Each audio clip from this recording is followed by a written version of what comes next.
right, let's get started. Once again, reminder, final exam, December 13, Wednesday, 10:30 to 12:30 p.m. Same place, same location in the hall. Location-wise, everything is the same. Also, if you go look at the course web page, I've posted a set of final exam practice problems. They look like this. There are 33 of them. The answers are at the end of that document. So next week, we're going to go over some of these, plus other additional problems that I think are relevant to your exam. Okay? So once again, that's on the course webpage. And I will also post a study guide like we did with the last two exams. Essentially, I'll put all the study guides together with the extra stuff that wasn't tested on any of the exams. So expect a study guide like the one you had for exam 2 and 3 within the next day or two. Okay?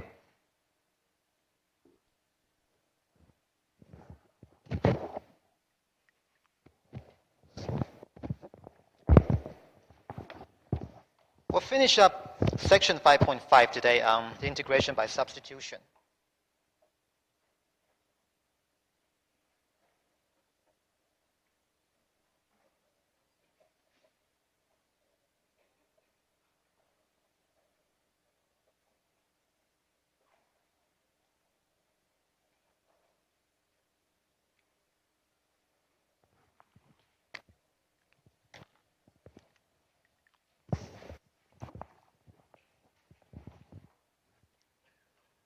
And we'll be looking at a few more examples that are slightly different than what we saw last time. And then we'll turn to the problem with definite integral. Let's start with a simple one.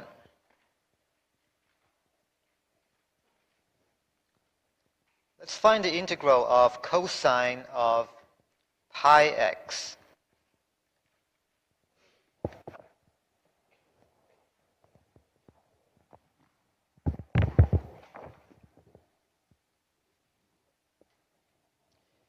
Okay, so if you think back to when you take the derivative of cosine of something, derivative of cosine of u, let's say,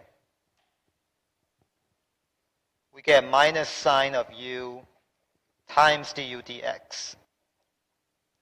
And derivative of sine of u, for example, is positive cosine of u times du dx. So notice what happens with trig functions like cosine and sine. The derivative doesn't really change the fundamental form. It is still one trig function without a whole lot of extra things added. And that's the same kind of thing here. We expect this to turn back into a simple function, like a sine of something. If you look back here, derivative of sine of something gives us cosine of something. So we expect this to be sine of something after we've done the integration. And here's one way we can consider this.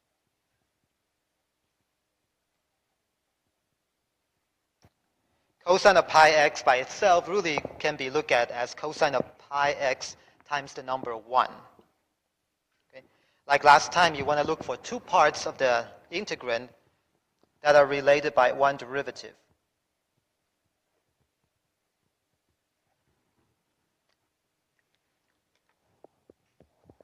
And now, if you think about what's going on here,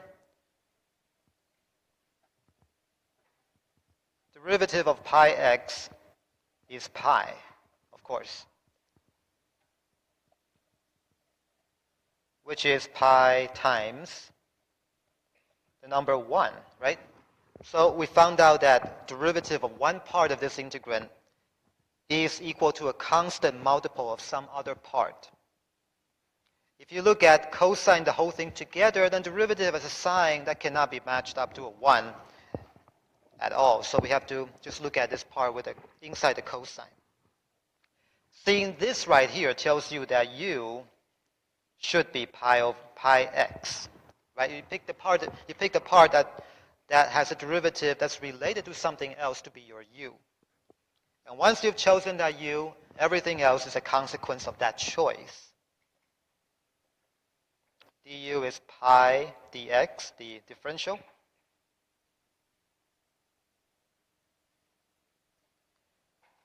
Okay, now you get rid of all the x's and dx.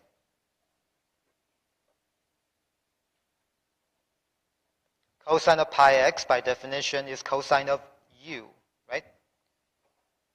And then we have a 1 times dx.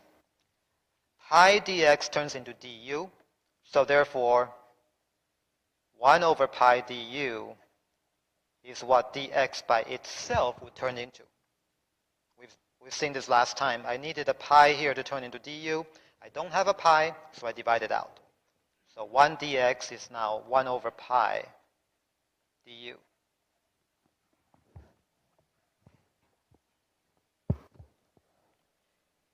Okay, so now this turns into 1 over pi cosine of u du. And if things get too busy in here, remember, you can always remove the constant out of the integration. If you like to keep things simple, then that's something you can do. It's just 1 over pi times the integral of cosine of u du. Okay, so something that has a derivative equal to cosine of u is sine. And so that will give you a sine plus some constant.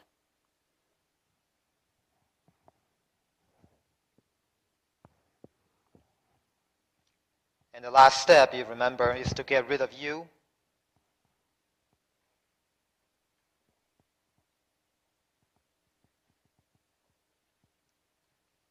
And there we go.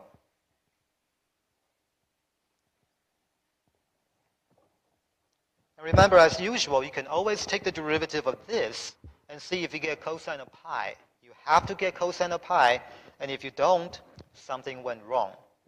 One of the most common places where things could go wrong is in this step right here. You found your du.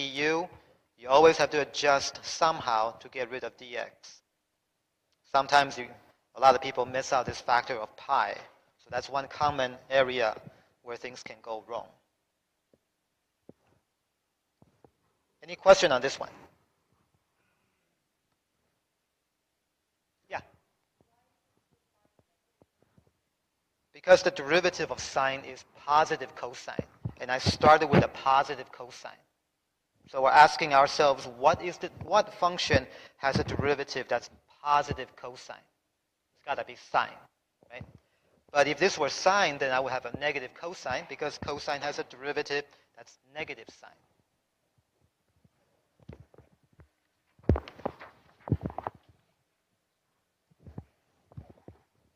Okay, let's look at another trig one.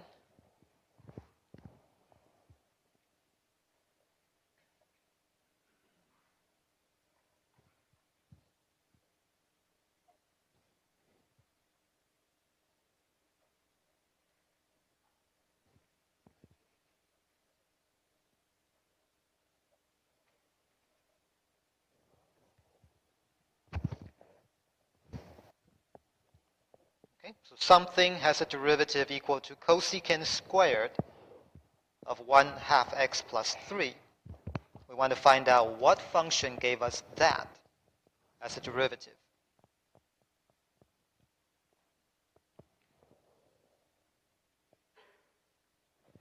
And we will handle this one pretty much the same way we did with the cosine. It's the same fundamental kind of thing. It's a trig thing.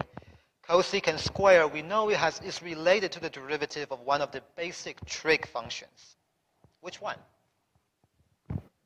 What has a derivative that's cosecant squared of something? Cotangent. And there's a minus sign somewhere here we have to account for. So, right. So let's see. Cosecant squared, 1/2 x plus 3. Again, if it helps, just imagine there's an extra 1 sitting there.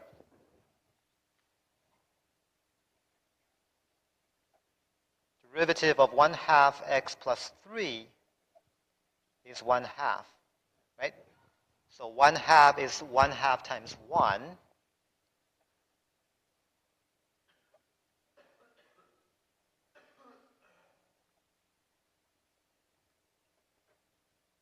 So therefore, we're going to let u be 1/2 x plus 3 because its derivative is related to something else inside the integral.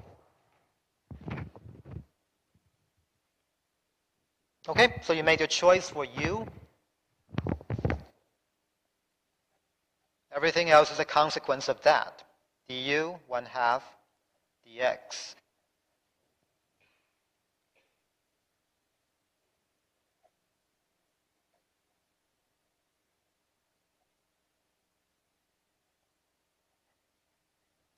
Now we go back to what we started with. Get rid of all the x's. 1/2 x plus 3, that's what we defined to be u. So that's the easy substitution out of that. Then we have a dx left over. If I have a 1/2, then it turns into du. But I don't have a 1/2, so let's multiply by 2. So now I see what I got is really 2 du.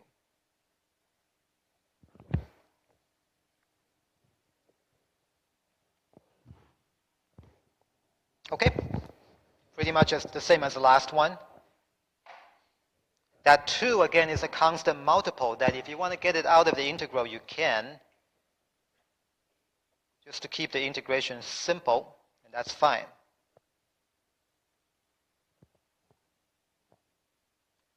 And now we look at this, we have to think back. What has a derivative of cosecant squared of u? Cotangent, but it's negative, right? So we need a negative sign to account for that.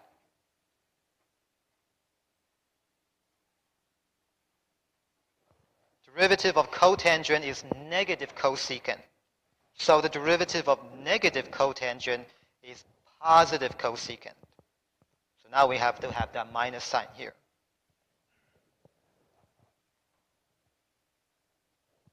Finally, get rid of u.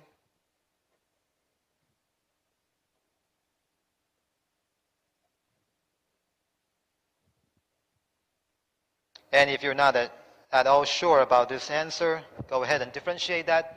Make sure you get whatever you started with.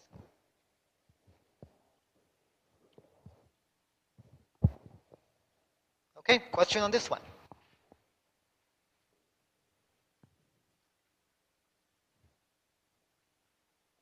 Okay, good. This is how you would also handle a lot of the exponential functions.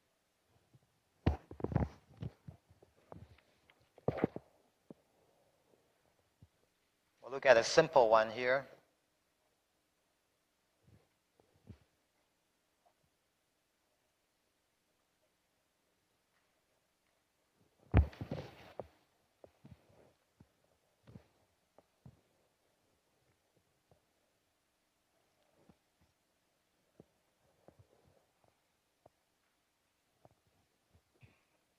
We know how e behaves. When you differentiate it, it doesn't really change. Same thing with when you integrate it. The fundamental form doesn't change too much.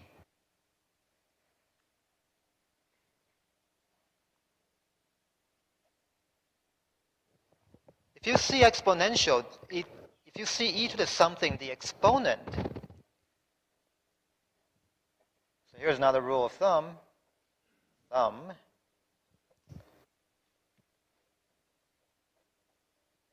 Exponent of e is often a good choice.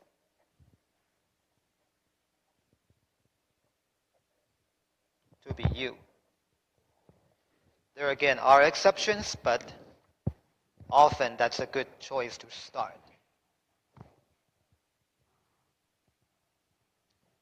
Like the cases we've seen before, cosine, sine of something, that something is often a good choice to be u. All right, so we made a choice to let this be u, then take the differential of that, and then go through the usual steps. The easy part is to get rid of u, get rid of what we call u in the first step, and then be careful with adjusting dx.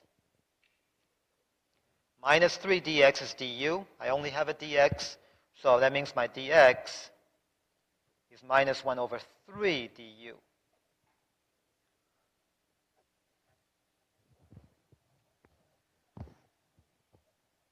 Okay, be very careful with the extra constant multiple here. And then what's left here is usually simple. That's pretty much the whole point of substitution, to turn something into something very simple and then integrate that.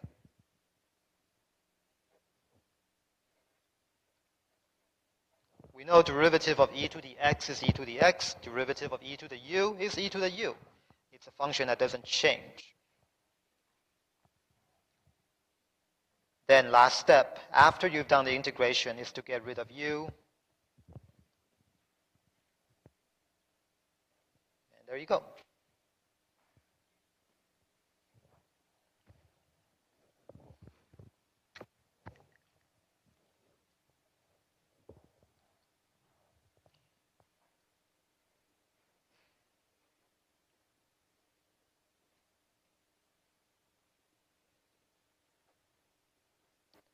And you can show that if you integrate e to the ax, where a is a constant, it always turns into 1 over a e to the ax plus c. Okay, that's a very, very useful fact, especially for later math courses in 162. In 261, for example, you're going to be dealing with a lot of e. You'll see this kind of situation a lot.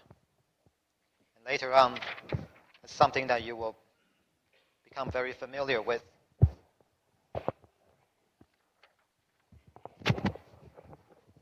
Questions?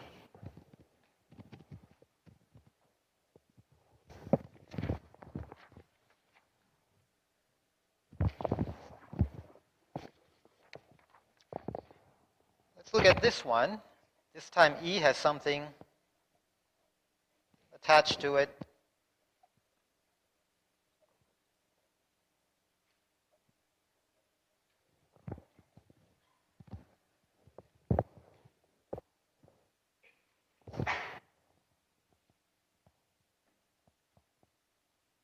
And here you can use that rule of thumb. If you see e appearing somewhere and you're at a loss as what to call u, go ahead and start with the exponent of e as your first choice of u and see where it leads you. If it gets you somewhere, great. If it doesn't, look at it again. Maybe there's a different choice.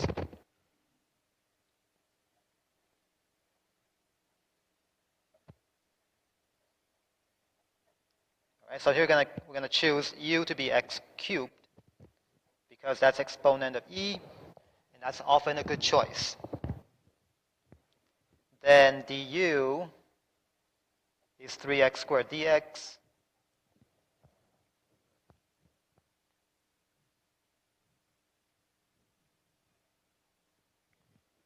So this one, you may want to rearrange things a little bit.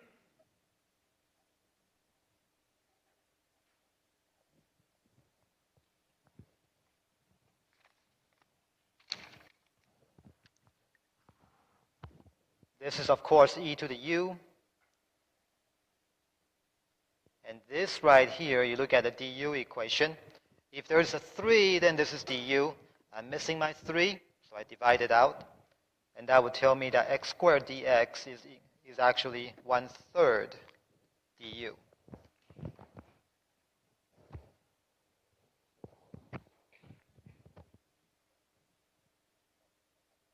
And that's 1 over 3 e to the u du. And the rest of this we can do very, very quickly. And then at the end, get rid of u.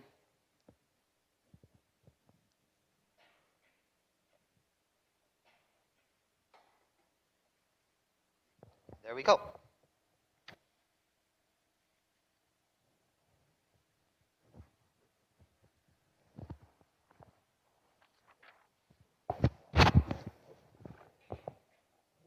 Right, so all of these that we have seen today are pretty standard kinds of integrals that you see quite often, not just in this course, but in later courses. Now then, any question on this one? This next one we'll look at is a bit tricky.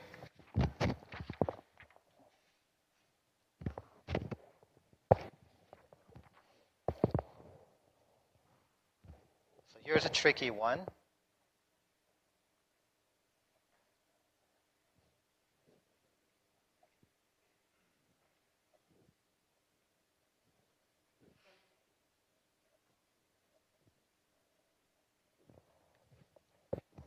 X cubed times x squared plus 2 to the power of 5.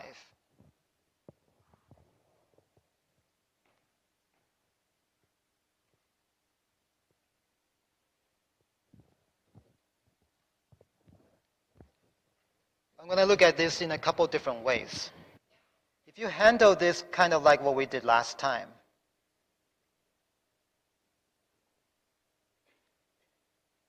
and look at these two parts right here.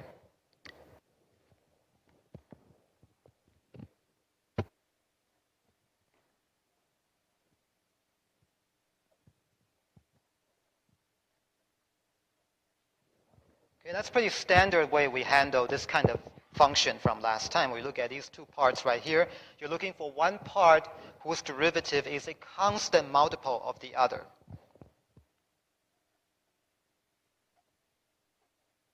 Derivative of x cubed is 2x.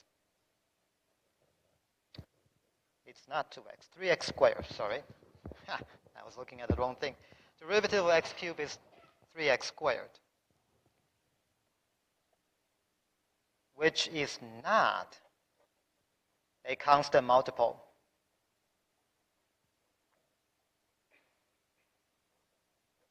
of x squared plus 1, right?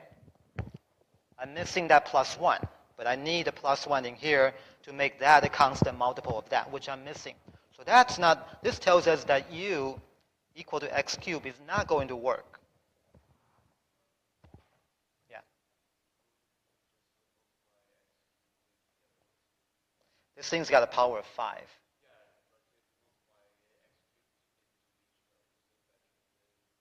You could do that, but what if this, well, what are you going to do with the power of 5?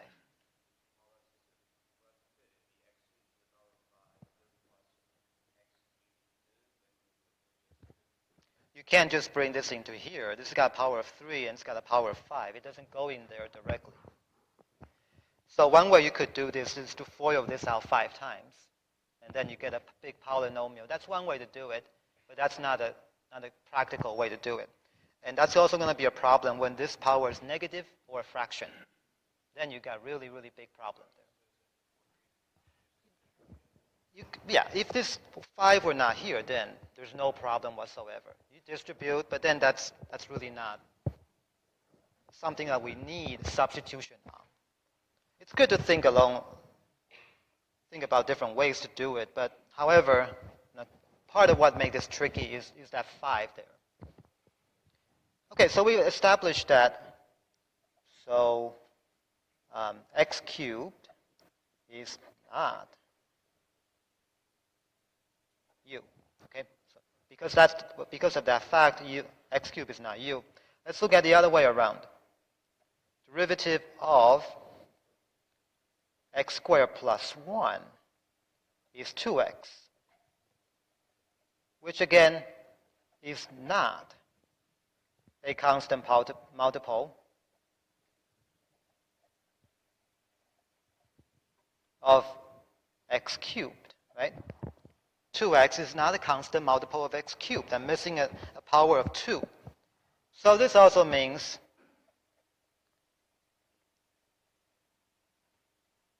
is not, x squared plus 1 is not a good choice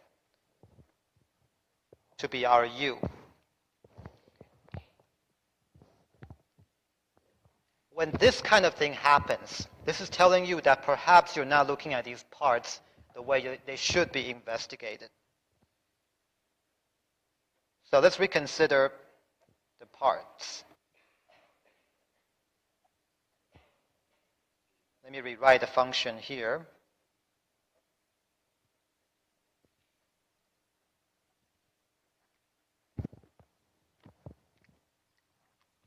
This time, let's temporarily ignore that power of 3 of x.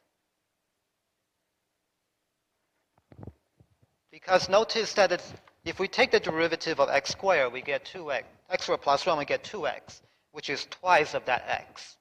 So that fits the description of what u should be. We're going to adjust how we look at these parts.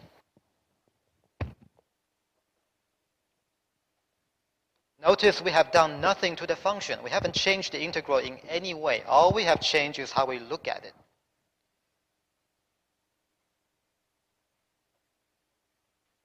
So now derivative of x squared plus 1 is 2x, which is a constant multiple of x. So that's good. That's good. Which means we have a choice of u.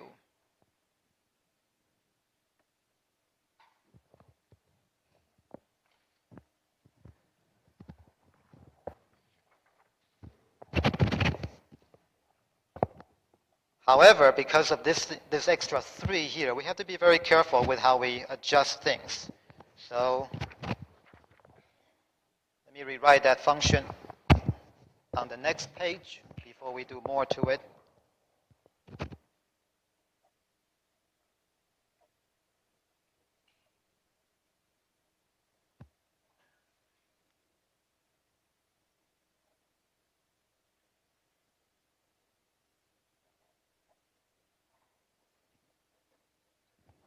And we've already decided we want u to be x squared plus 1. And because we made that choice, du follows automatically. And now, what we got to do is a little bit tricky here. From x cubed, I want to break out an x squared. And you'll see why.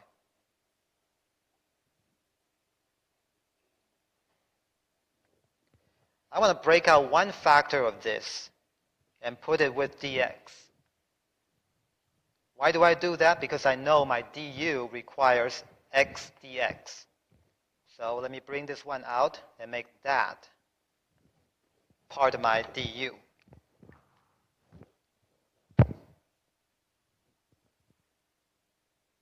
Okay? So now the easy parts are here and here. This guy is what we call u, so that's u to the 5th, simple. 2x dx is du. I don't have a 2, that's fine, so this is 1/2 du. So let me fill in words what we did here.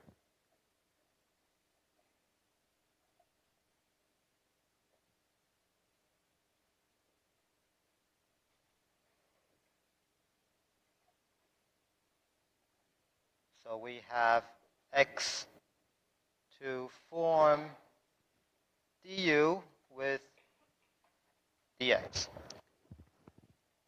Okay, so that's what we did here, and the reason is because of that. All right. Now, we still got to handle this x squared here. This thing still has to go. We cannot let any x remain in the integral. So, any idea what we can do with that x squared? I don't want it there. I want it to be something with u, somehow.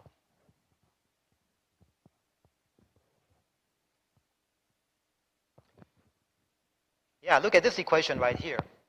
This equation relates u and x squared, right? So x squared plus 1 is u. And if I look at this equation here, I would love to have a plus 1 here, but I don't have a plus 1. But I can still use that equation to find out how it's related to u. So this guy is u minus 1.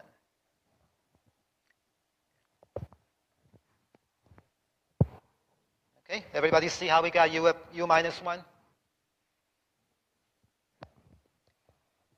Okay, so now this looks pretty messy here, but actually it's not bad at all. Let me get this 1/2 out of the way.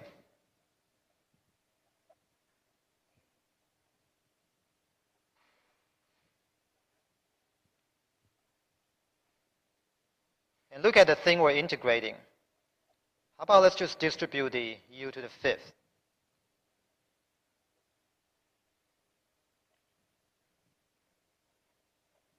Right? U minus 1 times u to the fifth is u to the fifth times u, which is u to the sixth, minus 1 times u to the fifth, which is u to the fifth.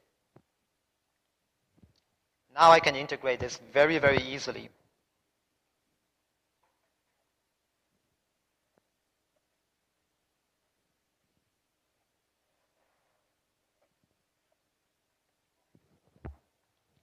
U to the sixth, when we integrate that with respect to u, we add 1 to the old power divided by the new power, basic integration, minus same thing with the u to the fifth, add 1 to the old power divided by the new power.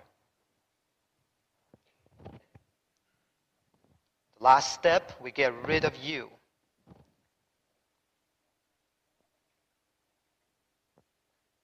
So what's u? U is x squared plus 1.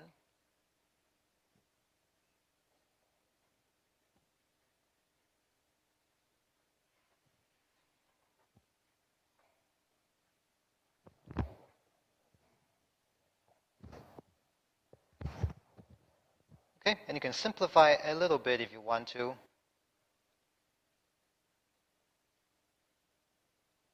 But again, on WebAssign, simplification really is not necessary.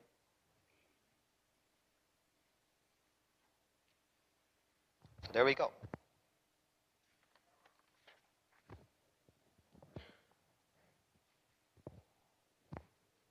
Okay, so once in a while you will run into tricky integration by substitution such as this one right here, where you have to move things around a little bit, change how you look at the integral, and occasionally be a little bit creative with how to get rid of all the x's. Now your goal is to remember, always get rid of all the x's left in there, only have a u, integrate a simple integral in u, then undo the substitution. Any question?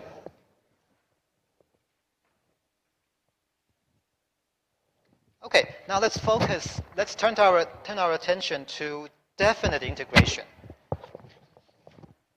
We should have a pretty good handle of indefinite integral with substitution now.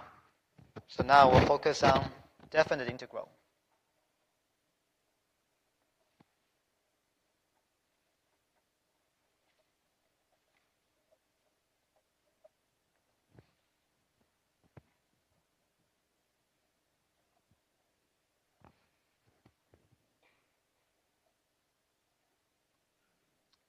Remember, the difference is just now we attach integration limits. We'll look at the first thing we did this morning, cosine of pi x.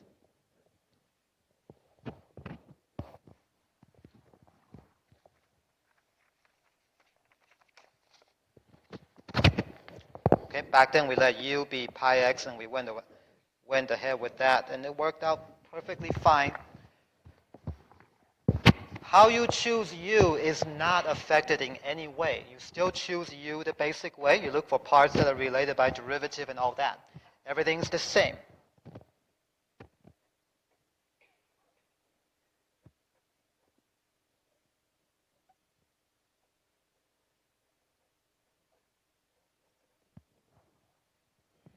The only thing that's going to be tricky is how we treat those integration limits.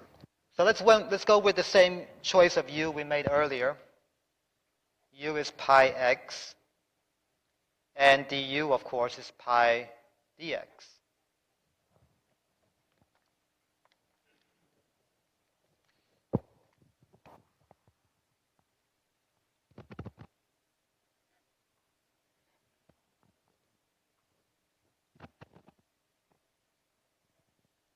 The integration limits.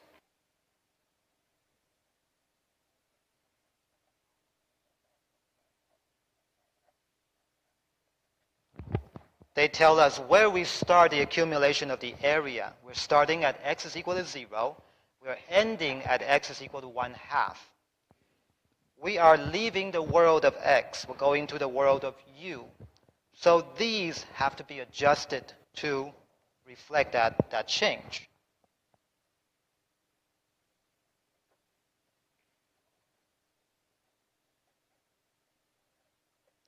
They need to be adjusted to reflect the change of variable.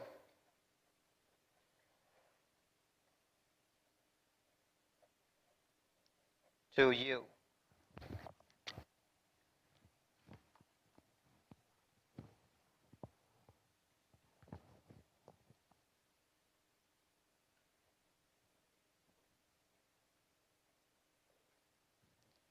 Now how you do that is you look at the u equation.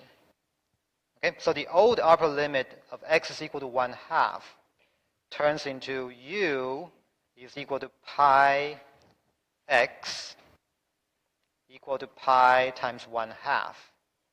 So that's pi over 2. This means that in the u world, we end our accumulation of the area at u is equal to pi over 2. In the x world, we end it at 1/2.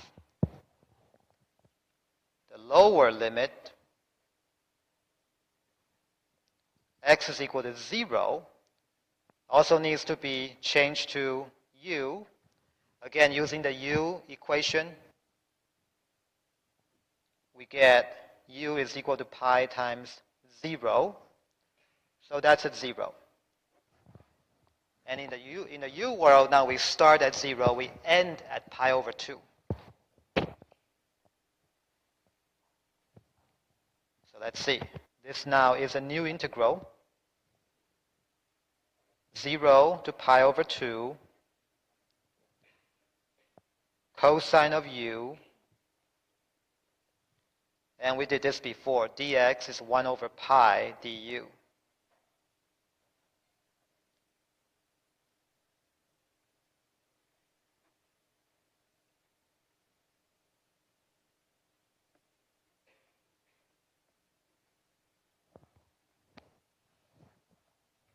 Okay, and what's left here is not difficult at all. 1 over pi is a constant multiple that doesn't do anything. Cosine of u is the derivative of sine of u.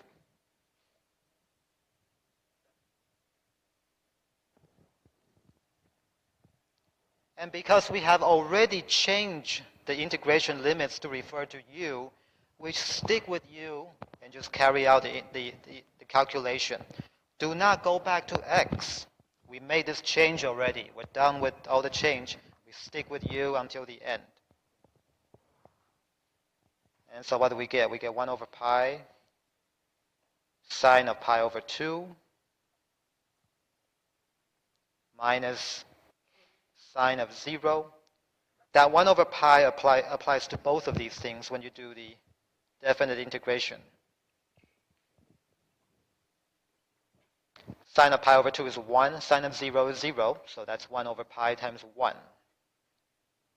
And there we go.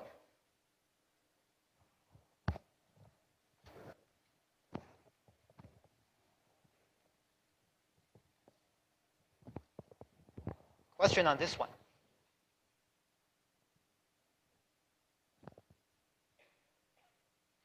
Okay, so the change here is the limits. You have to change them to a new variable.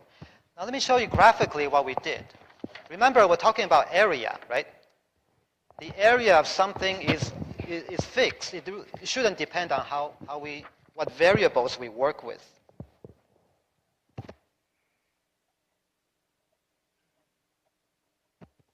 So what we did there, we showed that 0 to 1/2 of cosine of pi x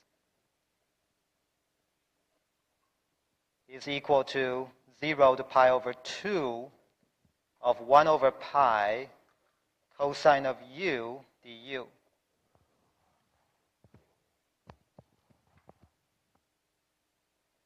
Think about these things in terms of the area we're dealing with.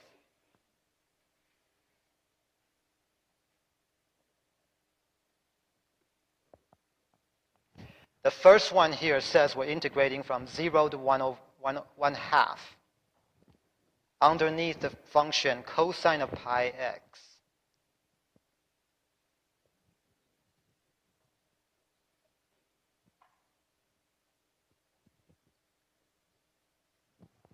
And at 0, cosine of 0 is 1, of course. So we're looking for this thing. That's the area of representation of that definite integral. The second one is referring to exactly the same area. The area is exactly the same. It doesn't change. Instead, the thing that's different is what variable we're using. And the function, notice that difference of 1 over pi here. So this says that we're integrating from 0 to pi over 2, which is over here, let's say. And then the function underneath we're integrating is 1 over pi cosine of u, which looks like this again.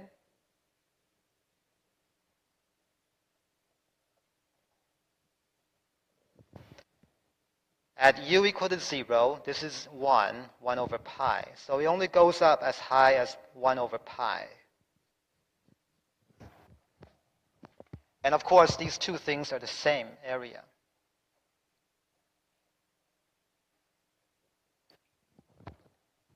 So what we did is we essentially changed how long the base is, also changed how high the height of that thing is.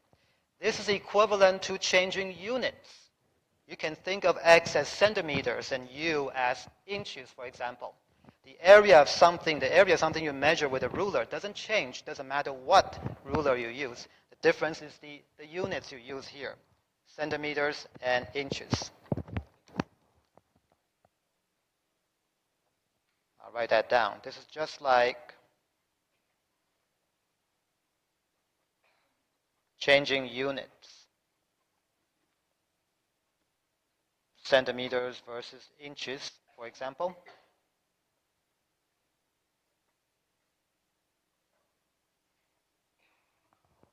You're still measuring the same physical quantity. It's just different units that you use to measure the quantity. One could be more convenient than the other, for example. But in the end, we're calculating exactly the same thing.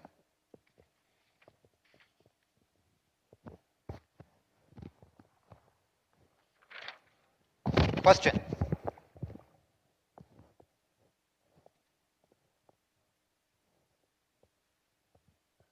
Okay, let's look at one more example.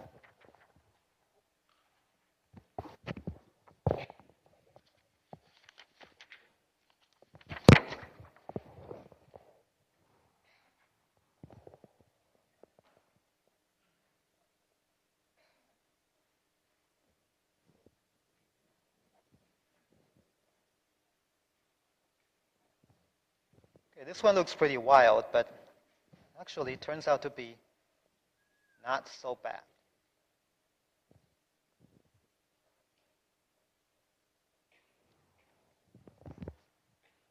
Here we're trying to integrate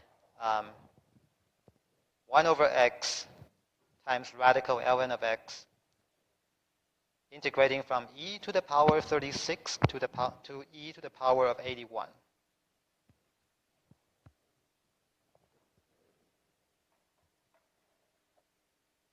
Okay, remember that dx on the top is just a little bit of a shorthand that we use sometimes. So that really means 1 over x radical ln of x dx. Now the dx can be multiplied with a 1 sometimes if you want to do that. So again, we're looking for the area underneath this curve right here from e equal to e to the power of 36 to e to the power of 81.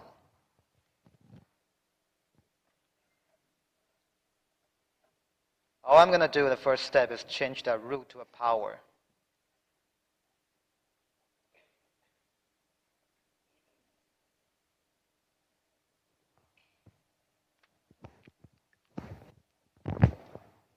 Here's another rule of thumb that we looked at last time.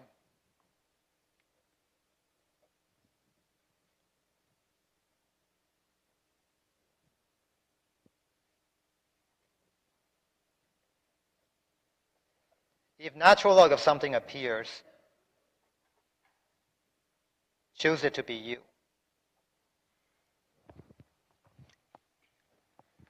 Often, but not always, that's a good choice.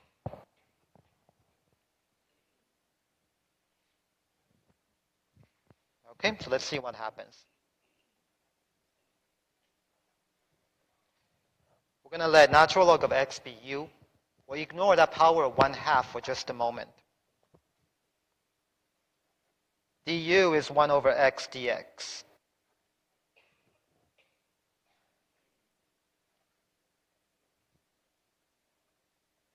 Now, important thing to remember is to adjust the limits.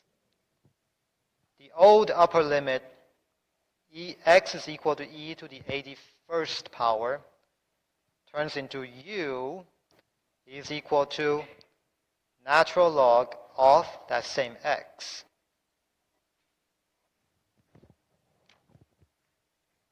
Right? So that's the equation we use here for that u. And natural log of e to the something turns into that something. So in the u world, we end the integration at u is equal to 81.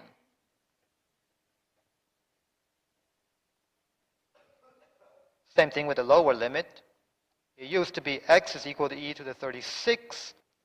Now in the u world, it's u equal to 36.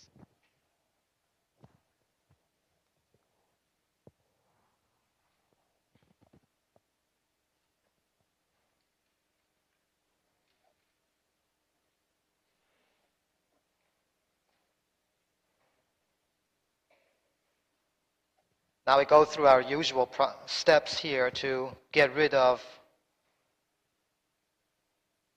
everything that has x in it.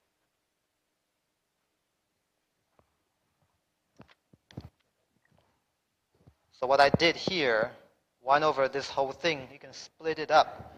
It's equivalent to 1 over ln of x to the 1/2 times 1 over x. And I've also chosen to group 1 over x with dx because I know that forms du. So this guy right here is du, exactly du. This whole thing here is 1 over u to the 1/2.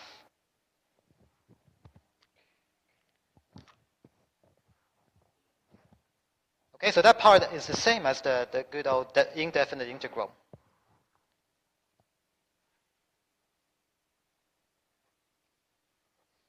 All right, so this can also be looked at as u to the negative 1/2.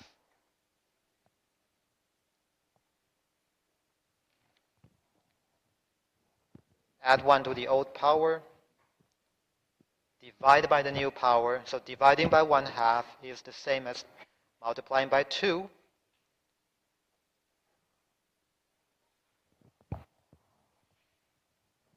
(3681), right? Those refer to u, so we stay with it. All right, now we put in 81 for u.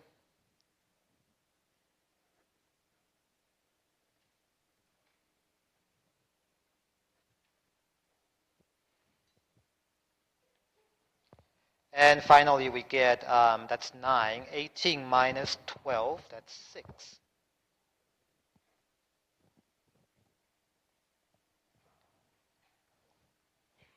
Okay, so that crazy looking thing we started with looks crazily complicated. Turns out to be something with a very nice area, 6.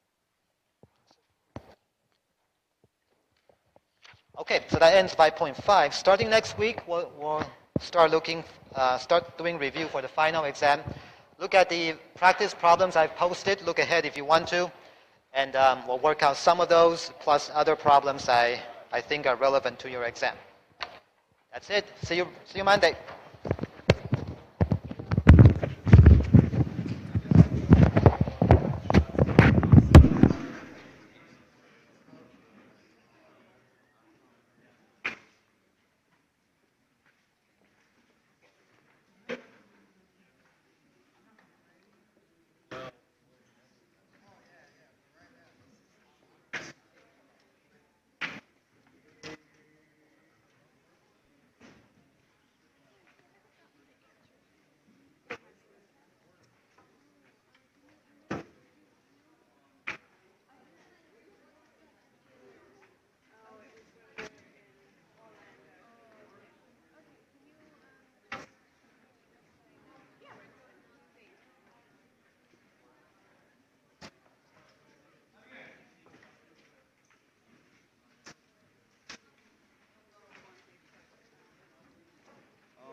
Okay. Oh, actually, You're gonna double check that you. oh my god, I put in my jacket. Okay, good. It's usually I do get it. It's unusual for someone to take it, so. Yeah, I was like, that sounded strange. Oh. Okay, good. Oh, thank God. That was